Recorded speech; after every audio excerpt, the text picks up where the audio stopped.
Hello, everyone. A very good morning to all the attendees. Thank you very much for honoring the invitation and welcome to Through the Gender Lens webinar, as already introduced earlier on. I am the moderator for today. My name is Ezekiel Owere. I work with Masiko here in Kampala as a grants coordinator.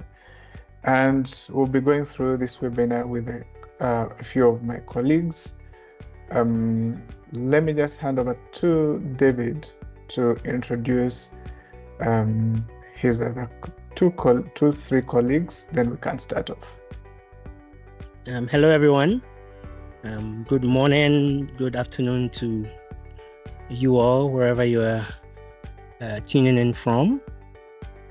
My name is David Dakwa. I am the program lead for Mercy Corps Refine.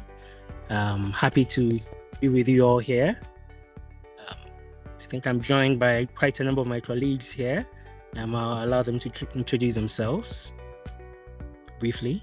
Yeah, thank you. Thank you, David. Thank you, Ezekiel. My name is Peter Otala. I work with David on the Refine program, Senior Projects Officer based in West Nile. Thank you. Over to you, Godwin. Yeah, good morning, everyone. I'm called Dembe Godwin. I'm a male officer for Refine project. Thank you. The purpose of this webinar is for us really as Mercy Corps to present to the rest of the participants or the invitees or the attendees here some of the findings from a report that we are about to launch.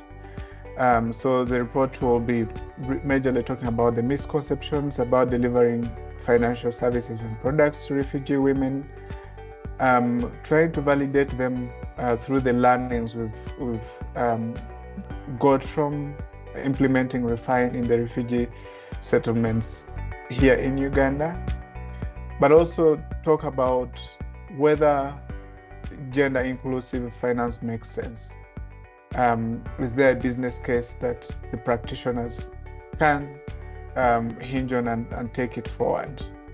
And so this webinar is really for our private sector actors, especially the financial service providers, and also the rest of the private sector actors who might be and who have undertakings in the refugee settings involving women and also other refugees, but also fellow INGOs that are operating in the area that work with financial service providers, they work with private sector actors. How can we use the lessons learned and adapt our programs, adapt products and services to meet the needs of displaced women in today's economy?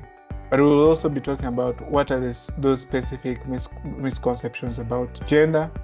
Are we talking about gender as sex, or we are talking about gender in a more broader form? And so that will lead us to finally look at what the report has, the second edition of Refine's State of the Sector, State of the Refugee Finance Sector series reports. And this is the second of them. And then we will have a few tools that we think that the practitioners can use to enable them have gender inclusive access to finance programs. And so based on that brief introduction, I'll invite David, who is the program and strategy lead for the Refine program, to give us a brief overview of the Refine program and its vision for gender. He'll be taking us through how Mercy Corps and the Refine program made a commitment to improve the self-reliance and financial inclusion of the forcefully displaced persons, and also try to change the landscape in the refugee settlements with a clear vision for gender. David, over to you.